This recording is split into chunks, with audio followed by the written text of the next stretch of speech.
¿no? La cantera de imaginación que tiene esta gente. Permitime agregarte una Sí. cosa, sí, en los datos de la Argentina. Hay algo que desde CEPA hace rato que sí veníamos mencionando, que era que en este cálculo de costos, si querés, para explicar la inflación, si yo le pregunto a una persona de a pie en la calle, le digo, bueno, ¿y cómo se forma el precio? Y probablemente lo primero que haga es asociarlo al costo, y está bastante bien, digamos.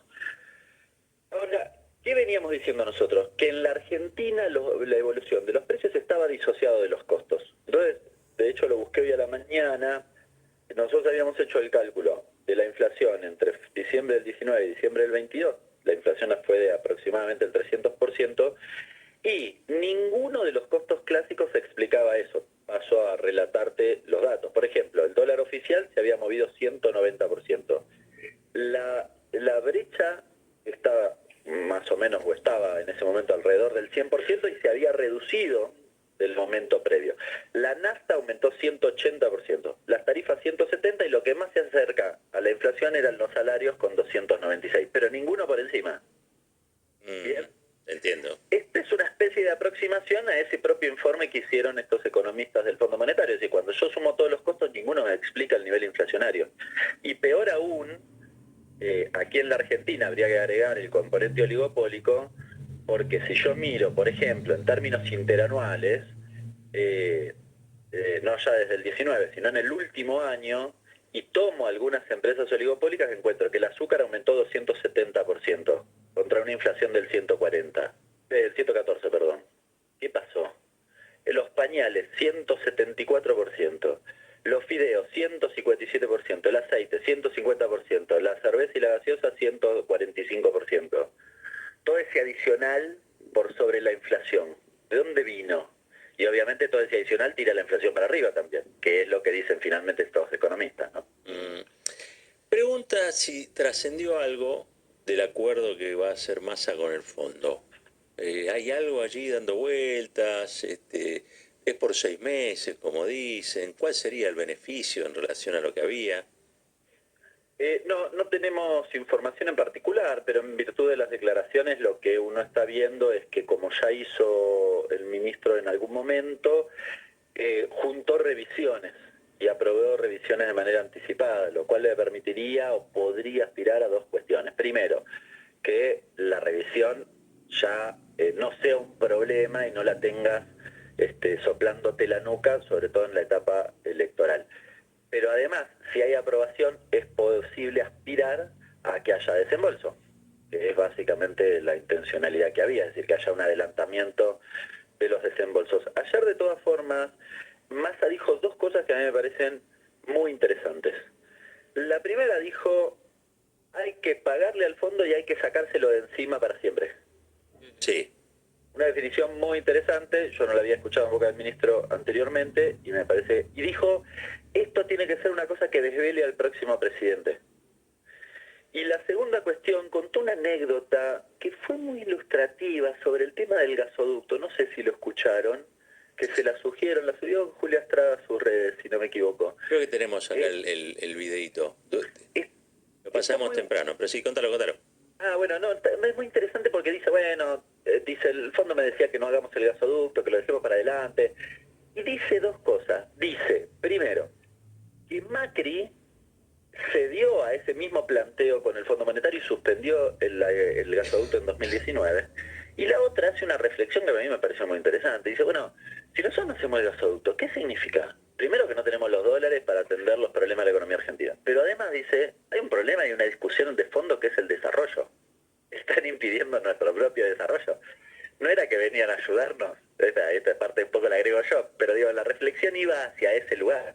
Me pareció muy interesante porque el fondo, al decirte eso, te está diciendo, ajustate el cinturón aún más, dámela a mí y limita tus propias posibilidades de desarrollo. Y por cierto, las propias posibilidades de repago a mí mismo, lo cual es bastante insólito. Si quieren, vuelvo a Néstor Kirchner, si quieren que les garpemos, que se corran un cachito y nos dejen trabajar tranquilos, y así les vamos a pagar, porque fue como hicimos otrora con Néstor y Cristina, ¿no? Hernán, ¿qué tal? Fernando Sibeira, buen día. Te llevo de nuevo al informe que habló Cristina. Está claro que si el Estado no interviene de alguna manera, ese es el camino, ¿no? Cada vez una mayor concentración económica y cada vez mayor ganancia empresarial, ¿no? Ahora, ¿qué herramientas tiene el Estado para intervenir y hacer un reparto más equitativo?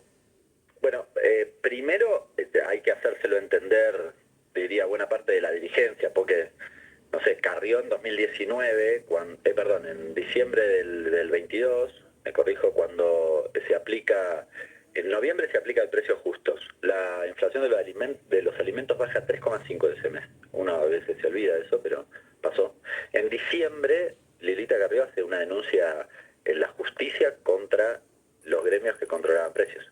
Y la reta aplicó un 0,800. Es decir, hay muchos que todavía siguen pensando que, para mi forma de ver, es insólito, vos lo diste por hecho y comparto esa apreciación, que si yo elimino los controles los precios van a bajar.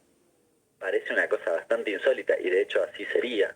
Si que elimino los controles, sin duda que los precios van a subir. Ahora, ¿qué herramientas tiene? Bueno, yo siempre fui promotor de que en la Argentina, hoy estamos en un momento particular y vale la pena decirlo porque las herramientas sirven y sirven también adecuadas al momento en el que uno está. Y hoy no tenés dólares y el proceso inflacionario está atravesado sobre todo por esa problemática, pero en materia de regulaciones,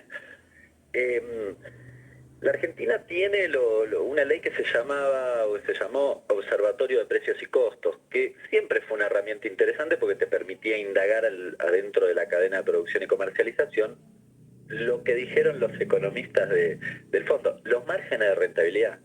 No para que alguien pierda, sino para que todos ganen, básicamente. Claro. Ese era el objetivo, ¿no? Bueno, la aplicación de esa herramienta me parece que puede ser una cuestión interesante. Yo siempre fui partidario de que el Estado, en la medida de lo posible, además intervenga, si querés, incluso con las herramientas del propio mercado. No sé, el ejemplo de YPF en hidrocarburos es, en buena medida, eso, ¿no? Es decir, hasta que YPF no aumenta los precios, nadie la puede aumentar, y eso no está escrito. Es así porque básicamente ostenta una parte importante del mercado, justamente. Es un oligopolio, pero de participación estatal, a diferencia del resto. Entonces, ese poder de fuego que tiene lo usa para el conjunto, para defender los intereses de los argentinos y las argentinas. Entonces, no sé, me hubiese gustado Vicentín, digo cosas que no quiero ir hacia atrás en cosas que no se hicieron, pero la verdad que ese tipo de herramientas donde el Estado se toma centralidad en la dinámica económica siempre me parecieron muy interesantes, ¿no? Hernán, supongamos que la Argentina toma, o sea, vamos a decir, que Massa es el elegido, ¿no? Entonces plantea esto de que hay que pagarle al fondo para sacárselo de encima, muy al estilo de lo de Néstor. Ahora, Cristina planteó la otra vez que eso podía hacerse con el excedente en materia de balanza de pago, de balanza comercial. Eso no lo está diciendo Massa. ¿Hay una divergencia allí? No creo que haya una divergencia. No sé, desconozco por qué no lo estará diciendo. También, si uno lo piensa un segundo, es el actor que discute hoy con el fondo en un contexto distinto, porque también el diferencial de lo que dijo ayer, cuando parecía una sutileza porque él es candidato y entonces estaba diciendo el próximo presidente tiene que pensar esto, y cualquiera se puede imaginar que está pensando en él como candidato, pero en realidad yo sugiero revisar eso, y en realidad lo que está diciendo es, el próximo gobierno tiene que rediscutir con el fondo, pero obviamente, vos me decís, hay que rediscutir con el fondo, sí, ahora, y yo te diría que si vos ganás la elección, te sentás arriba de los votos y discutís. La cuestión de poder. Sí, sí. Entonces, me parece que la cuestión va más bien por ahí. Yo no sé si anticiparía demasiado, si soy el propio Massa, cuáles son las variables que quiero discutir con el fondo. Más aún, insisto, si estoy discutiéndote ahora, que me apruebes las metas o me adelantes los desembolsos. Ahora, esta sí es mi opinión, te digo, para adelante y en esa discusión que tiene que dar el próximo presidente, se cae de Maduro, que tiene que ser por el saldo de la balanza comercial. Y estoy seguro que Massa lo tiene claro, porque lo que está viviendo ahora es ese problema. Claro. Es que si yo atado al saldo de la balanza comercial, no tengo, perdón el término, pero no tengo el quilombo que tengo ahora. No tengo al fondo apuntándote con la pistola en la cabeza porque no tengo dólares por la sequía y diciéndome todo el tiempo, sí, sequía, sequía, sequía. ¿Cuánto tienen que evaluar para saber que la sequía impactó? Ya lo saben y además nos tienen que dar la plata para que se la devolvamos. ¿Se entiende la locura que es esto? Bueno, y lo otro, el fondo, yo soy más audaz, el fondo no se tiene que meter en la economía argentina. Porque cada vez que se metió, lo dijo Cristina el otro día, no nos fue bien a los argentinos. Y cuando no se metió, nos fue bien. Pero si quieren que le paguemos, que se corran de decidir la política económica de nuestro país. Pero aparte de eso, la prueba es lo que acababas de comentar de lo que dijo ayer Massa, ¿no? Mirá si no hacíamos el gasoducto en este primer semestre, qué mirada de corto plazo, porque no íbamos a tener, o sea, ahora tenemos más dólares gracias a ese gasoducto. Si no lo hubieran dejado construir, vamos a tener menos dólares, ¿no? Sí, la verdad que uno podría hasta tildarlo de ingenuidad en un punto, o de sesgo ideológico extremado, o quizás, si pensás desde el poder o desde la política, ¿qué política de sometimiento que tiene constantemente el Fondo Monetario? ¿No? Yo me inclino por esta tercera, porque básicamente es una ingenuidad decirte no hagas el gasoducto, y el fondo sabe que vos para pagarle tenés que generar el ahorro para el pago, pero además necesitas los dólares que no tenés habitualmente en la economía argentina. Con lo cual, si esto es una herramienta que te genera eso, hacela prioritariamente. El fondo te debería decir lo contrario, no eso. ¿Por qué te dice eso? Y da la impresión que a veces, me corrijo, da la impresión que sus políticas tienden a que a vos te vaya mal, a llevarte a la raya todo el tiempo. Y si te he visto no me acuerdo, digamos, ¿y cuál es el beneficio de eso? ¿Por qué el fondo todo el tiempo te lleva a ese lugar?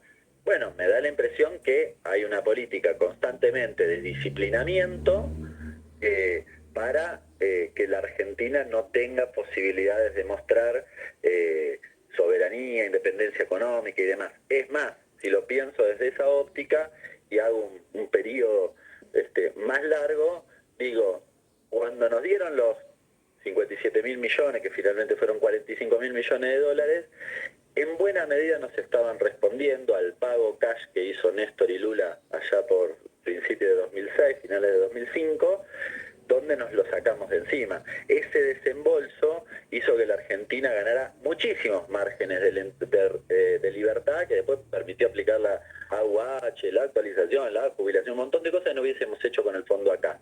45.000 millones de dólares es como decirte, nunca más vas a poder hacer eso, porque voy a estar siempre yo, como Fondo Monetario, ¿no? Sí. Es disciplinamiento. Sí, sí. Hernán, como siempre, muchísimas gracias por el tiempo generoso y sobre todo por la explicación. Abrazo grande para ustedes. Abrazo. Hernán Leche, director del Centro de Economía Política Argentina. 22 minutos pasaron de las 9 de la mañana. Bueno, si todavía no te suscribiste, estás a tiempo de hacerlo. ¿Qué hacemos nosotros con tus suscripciones? Bueno, la idea es que el Destape siga creciendo y para eso tu apoyo es fundamental y ha seguido creciendo en este tiempo, y entre otras cosas podemos hacer lo que hacemos, el periodismo que hacemos, porque vos estás ahí. Así que si te suscribiste ya hace un tiempo, puedes ampliar la suscripción, y si todavía no lo hiciste, te suscribís ahora mismo. Vas a la web, entras al destapeweb.com